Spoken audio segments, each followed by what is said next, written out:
अपनी आंखें बंद कीजिए और महसूस कीजिए आपके आसपास की हवा में एक मीठी खुशबू फैल रही है। दियों की रोशनी टिमटिमा रही है, घंटियों की आवाज़ कानों में गूंज रही है और दिल में एक उत्साह की लहर दौड़ रही है। आज जन्माष्टमी है, श्री कृष्ण का जन्मदिन। सोचिए, आप एक छोटे से गांव में हैं, चारों ओर लोग नाच रहे हैं, बांसुरी की धुन बज रही है और आकाश में तारे चमक रहे हैं। लेकिन क्या आपने कभी सोचा है कि यह जन्मदिन सिर्फ उत्सव नहीं, बल्कि जीवन का सबसे बड़ा उपहार है? श्री कृष्ण के उपदेश जो हर रोज की जद्दोजहद में हमें रास्ता दिखाते हैं। देखिए, आज की भागदौड़ वाली जिंदगी में हम सब संघर्ष कर रहे हैं। कभी काम की टेंशन, कभी रिश्तों की उलझन, कभी मन की बेचैनी। लेकिन क्या होगा अगर मैं आपको बताऊं कि श्री कृष्ण के 10 ऐसे उपदेश हैं जो आपका जीवन पूरी तरह बदल सकते हैं। ये उपदेश गीता से निकले हैं, लेकिन इन्हें आज की भाषा में समझकर अपनाएंगे तो हर समस्या आसान लगेगी। मैं हूं आपका सखा, आपका मार्गदर्शक श्री कृष्ण। आइए इस जन्माष्टमी पर हम साथ में इन उपदेशों की यात्रा करें। तैयार हैं? गहरी सांस लीजिए और चलिए शुरू करते हैं। पहला उपदेश, कर्म करो, फल की चिंता मत करो। सोचिए, आप एक किसान हैं, खेत में बीज बो रहे हैं, पसीना बह रहा है, हाथों में मिट्टी लगी है, सूरज की तपिश चुभ रही है। लेकिन क्या आप फसल के बारे में सोचकर चिंता कर रहे हैं? नहीं ना। बस बीज बोइए, पानी दीजिए और प्रकृति पर छोड़ दीजिए। इसी तरह जीवन में कर्म पर ध्यान दो, परिणाम प्रभु के हाथ में। संस्कृत में श्लोक है, कर्मण्येवाधिकारस्ते मा फलेषु कदाचन। इसका मतलब आसान शब्दों में तुम्हारा अधिकार सिर्फ कर्म करने पर है, फल पर कभी नहीं। अब सोचिए, आपके ऑफिस में प्रमोशन नहीं मिला, क्या आप उदास हो गए? ये उपदेश कहता है प्रयास जारी रखो, लेकिन फल की आसक्ति मत रखो। इससे मन हल्का होगा, तनाव कम होगा। इसका मतलब क्या हुआ? आसान शब्दों में कर्म से आज़ादी मिलती है, फल से नहीं। अब दूसरा उपदेश, समता में रहो, सुख दुख में एक समान। कल्पना कीजिए, एक युद्ध का मैदान, धूल का बादल उड़ रहा है, तीरों की आवाज़ गूंज रही है और अर्जुन का रथ रुका हुआ है। उसका हाथ कांप रहा है, आंखों में आंसू हैं। मैं कहता हूँ, हे अर्जुन, सुख और दुख दोनों क्षणिक हैं, इन्हें समान समझो।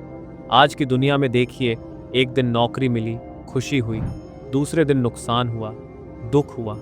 लेकिन अगर आप समता अपनाएंगे तो जीवन की लहरें आपको डुबो नहीं पाएंगी। श्लोक, सम शत्रौ च मित्रे च तथा मानापमानयो।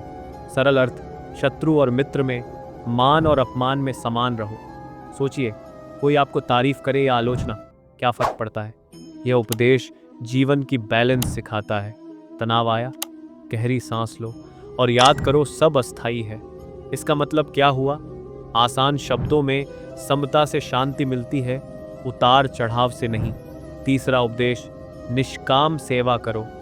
सोचिए, आप एक माँ हैं, बच्चे को खिलाती हैं, रात दिन जागती हैं, बिना किसी अपेक्षा के। यही निष्काम भाव है।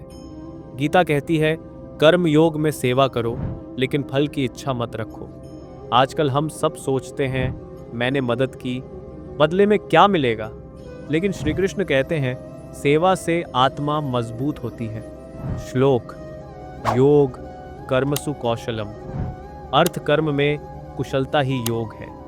अब कल्पना कीजिए, आप ऑफिस में टीम की मदद करते हैं, बिना क्रेडिट मांगे। परिणाम, आपका मन शांत, रिश्ते मजबूत। अगर आप यह अपनाएंगे तो जीवन में सच्ची खुशी मिलेगी।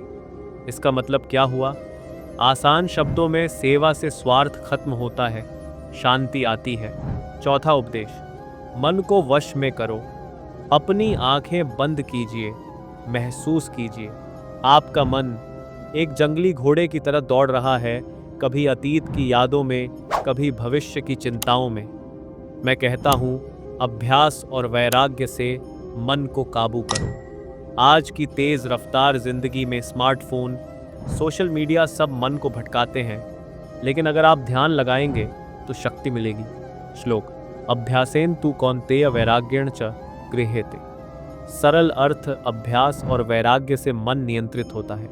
सोचिए, सुबह 10 मिनट ध्यान करो, क्या बदलेगा? ओवर थिंकिंग रुकेगी, फैसले बेहतर होंगे। तनाव आया, पूछो खुद से यह विचार उपयोगी है? इसका मतलब क्या हुआ? आसान शब्दों में मन का मालिक बनो, गुलाम मत। 5वां उपदेश, भक्ति में समर्पण करो। कल्पना कीजिए, गोकुल का एक दृश्य। मैं बांसुरी बजा रहा हूँ, गोपियाँ नाच रही हैं, हवा में प्रेम की महक फैली है। भक्ति सिर्फ पूजा नहीं, समर्पण है। गीता कहती है, मुझे समर्पित होकर कर्म करो। आज हम सब व्यस्त हैं, लेकिन अगर दिल से याद करोगे तो हर काम आसान लगेगा। श्लोक, मनमना भव मद्भक्तो मद्याजी मां नमस्कुरु। अर्थ, मेरा चिंतन करो, मेरी भक्ति करो, मुझे नमस्कार करो। सोचिए, मुश्किल वक्त में हे कृष्ण कहकर समर्पित हो जाओ, क्या होगा? शांति मिलेगी, डर भागेगा। यह उपदेश जीवन को प्रेम से भर देता है। इसका मतलब क्या हुआ?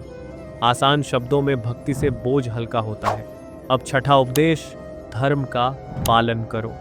सोचिए, कुरुक्षेत्र में अर्जुन हथियार डाल देता है, लेकिन मैं कहता हूं अपना धर्म निभाओ। आज की दुनिया में धर्म मतलब सच्चाई, ईमानदारी। चाहे नौकरी हो या परिवार, सही रास्ते पर चलो। श्लोक, स्वधर्म निधनम श्रेय परधर्मो भयावह। अर्थ, अपने धर्म में मरना बेहतर है, दूसरे का धर्म भयानक है। कल्पना कीजिए, आप गलत तरीके से पैसा कमा रहे हैं, क्या शांति मिलेगी? नहीं। सच्चा धर्म अपनाओ, जीवन सफल होगा। इसका मतलब क्या हुआ? आसान शब्दों में धर्म से दिशा मिलती है। 7वां उपदेश, इच्छाओं से मुक्त हो। अपनी आंखें बंद कीजिए। देखिए, आप एक बाजार में हैं, चारों ओर चमकदार चीजें, लेकिन दिल कभी संतुष्ट नहीं होता। गीता कहती है, इच्छाएं दुख का कारण हैं, उनसे वैराग्य अपनाओ। श्लोक, काम एष क्रोध एष रजोगुण समुद्भव। अर्थ, काम और क्रोध रजोगुण से आते हैं, इन्हें दुश्मन मानो। सोचिए, नई फोन की इच्छा पूरी हुई, फिर क्या? नई इच्छा। वैराग्य से शांति मिलेगी। इसका मतलब क्या हुआ? आसान शब्दों में कम इच्छाएं, ज्यादा खुशी। 8वां उपदेश, सब में ईश्वर देखो। कल्पना कीजिए, मैं गोवर्धन पर्वत उठा रहा हूँ, सब जीव सुरक्षित हैं, हर प्राणी में मैं हूँ। आज हम भेदभाव करते हैं, लेकिन अगर सब में प्रभु देखोगे तो प्रेम बढ़ेगा। श्लोक, सर्वभूतस्थमात्मानं सर्वभूतान्निच्छात्मनि। अर्थ, सब जीवों में आत्मा देखो, सब में आत्मा है। सोचिए, किसी गरीब की मदद करो, क्या लगेगा? जैसे प्रभु की सेवा। यह उपदेश एकता सिखाता है। इसका मतलब क्या हुआ? आसान शब्दों में एकता से करुणा आती है। 9वां उपदेश, ज्ञान योग अपनाओ। सोचिए, एक अंधेरे कमरे में अचानक रोशनी आती है, ज्ञान वैसा ही है। गीता कहती है, ज्ञान से मोक्ष मिलता है। आज पढ़ो, सीखो, समझो। श्लोक, ना ही ज्ञानेन सदृशम पवित्रमिह विद्यते। अर्थ, ज्ञान से पवित्र कुछ नहीं। कल्पना कीजिए, किताब पढ़कर समस्या सुलझ गई, क्या राहत मिली? हाँ। इसका मतलब क्या हुआ? आसान शब्दों में ज्ञान से अंधेरा मिटता है। 10वां उपदेश, पूर्ण समर्पण करो। अपनी आंखें बंद कीजिए, महसूस कीजिए, आप मेरे चरणों में हैं, सब चिंताएं छोड़ दी। गीता का अंतिम संदेश, मुझे शरणागत हो जाओ। श्लोक, सर्वधर्मान परित्यज्य मामेकम शरणम व्रज। अर्थ, सब धर्म छोड़कर मेरी शरण में आओ। सोचिए, जीवन की सारी उलझनें सौंप दो, क्या होगा? मुक्ति। इसका मतलब क्या हुआ? आसान शब्दों में समर्पण से स्वतंत्रता मिलती है। अब एक पल रुकिए, इन 10 उपदेशों को याद कीजिए। पहला, कर्म करो। दूसरा, समता। तीसरा, सेवा। चौथा, मन नियंत्रण। 5वां, भक्ति। 6ठा, धर्म। 7वां, वैराग्य। 8वां, एकता। 9वां, ज्ञान। 10वां, समर्पण। ये सब मिलकर जीवन को सुंदर बनाते हैं। जन्माष्टमी पर इन्हें अपनाने का संकल्प लीजिए। अगर आप चाहते हैं कि आपके दोस्त भी ये ज्ञान पाएं, अभी इस वीडियो को शेयर कीजिए। उन्हें बताइए श्री कृष्ण के उपदेश जीवन बदल देते हैं। और अब कमेंट में बताइए, आपके हिसाब से श्री कृष्ण का सबसे जीवन बदलने वाला उपदेश कौन सा है?